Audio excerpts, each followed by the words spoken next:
সবাই দেখছে যে রাজা উলঙ্গ, তবু সবাই হাততালি দিচ্ছে, সবাই চেঁচিয়ে বলছে সাবাস সাবাস।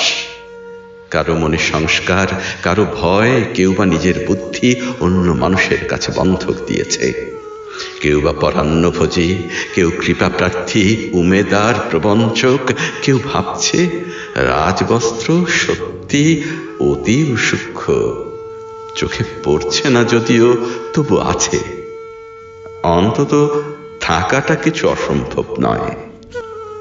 গল্পটা সবাই জানে, কিন্তু সেই গল্পের ভিতরে শুধুই প্রশস্তি বাক্য উচ্চারক কিছু আপাদ মস্তক ভীতু ফন্দিবাজ অথবা নির্বোধ স্তাবক ছিল না, একটি শিশুও ছিল, সত্যবাদী, সরল, সাহসী একটি শিশু।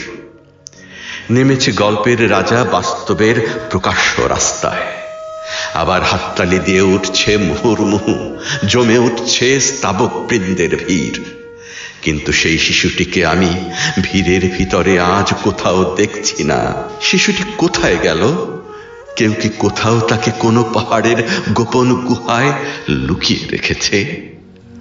নাকি সে পাথর, ঘাস, মাটি নিয়ে খেলতে খেলতে ঘুমিয়ে পড়েছে কোনো দূর নির্জন নদীর ধারে, কিংবা কোনো প্রান্তরের গাছের ছায়ায়?